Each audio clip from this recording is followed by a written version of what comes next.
Assalamualaikum warahmatullahi wabarakatuh. Baik, kali ini saya akan sedikit menjelaskan beberapa materi dari mata kuliah pengantar ilmu pendidikan, yaitu ada 6 materi yang ingin saya jelaskan. Yang pertama ialah pengantar ilmu pendidikan. Hakikat manusia memiliki dua sifat, yakni filosofi dan normatik. Sifat filosofi ialah sebuah pengetahuan dan penyelidikan dengan akal budi mengenai hakikat segala yang ada.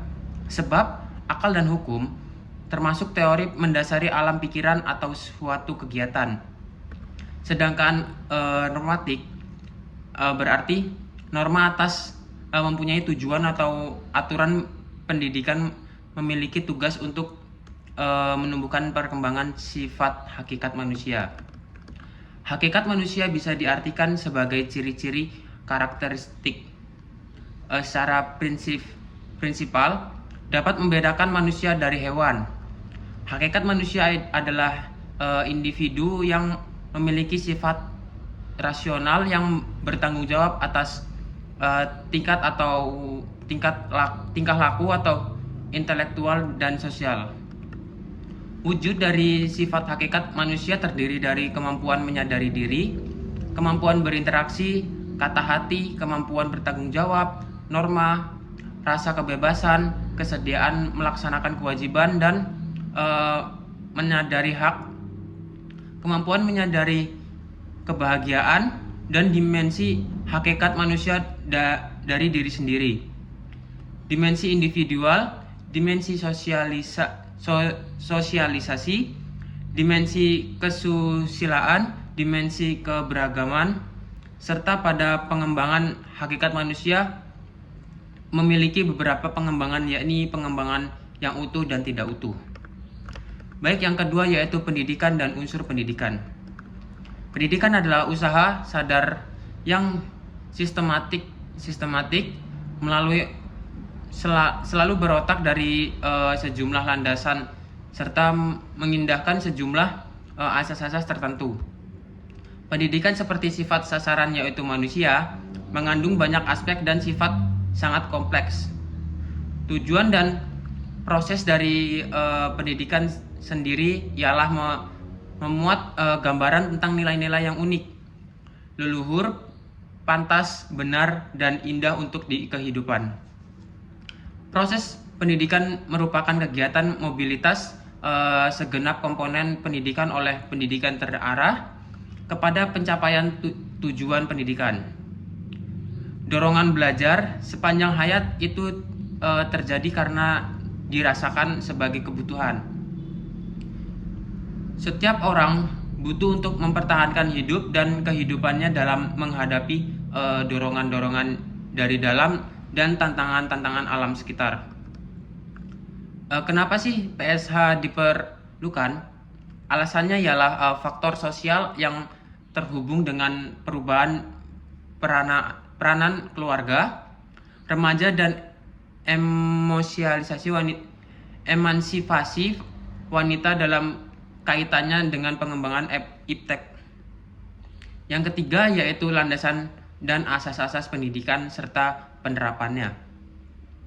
Landasan filosofi merupakan landasan yang berkaitan dengan makna atau hakikat pendidikan yang berusaha menelaah masalah-masalah pokok. Landasan sosiologis itu mempelajari berbagai tindakan sosial yang menjelma dalam realisasi sosial kegiatan. Pendidikan merupakan suatu proses interaksi antara dua individu atau lebih, bahkan dua generasi, yang memungkinkan generasi muda itu mengembangkan diri mereka sendiri. Sosiologis pendidikan merupakan analisis ilmiah tentang proses sosial dan pola-pola interaksi sosial di dalam sistem pendidikan itu sendiri. Landasan kultural atau kebudayaan adalah gagasan dan karya manusia serta hasil budi dan karya itu akan selalu berkaitan dengan pendidikan utama yang diajarkan. Yang keempat yaitu asas-asas pendidikan serta penerapannya. Asas pendidikan merupakan suatu kebenaran yang menjadikan dasar atau tumpuan berpikir baik pada tahapan perencanaan maupun pelaksanaan pendidikan. Ada 3 aspek nih, yakni ada 3 asas, yakni asas tuturi handayani, asas belajar sepanjang hayat, asas kemandirian dalam belajar.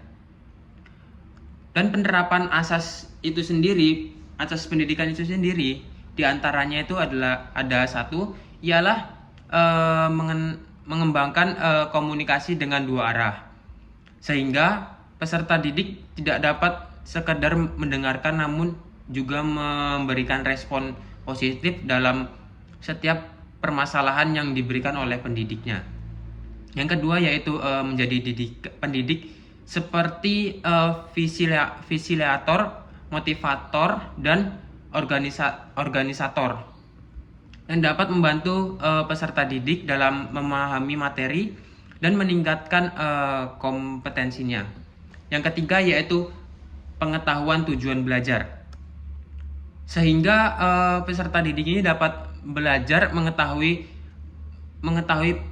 melakukan sesuatu dan melakukan pengembangan buku ajar yang sesuai dengan tuntutan mereka, tuntutan pengembangan ilmu pengetahuan dan teknologi, serta pengembangan budaya bangsa. Yang kelima yaitu materi kelima yaitu perkiraan dan antisipasi terhadap masyarakat masa depan.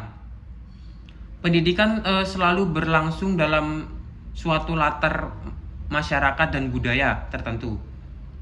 Demikian pula di Indonesia, pendidikan nasional dilaksanakan berdasarkan latar kemasyarakatan dan kebudayaan Indonesia.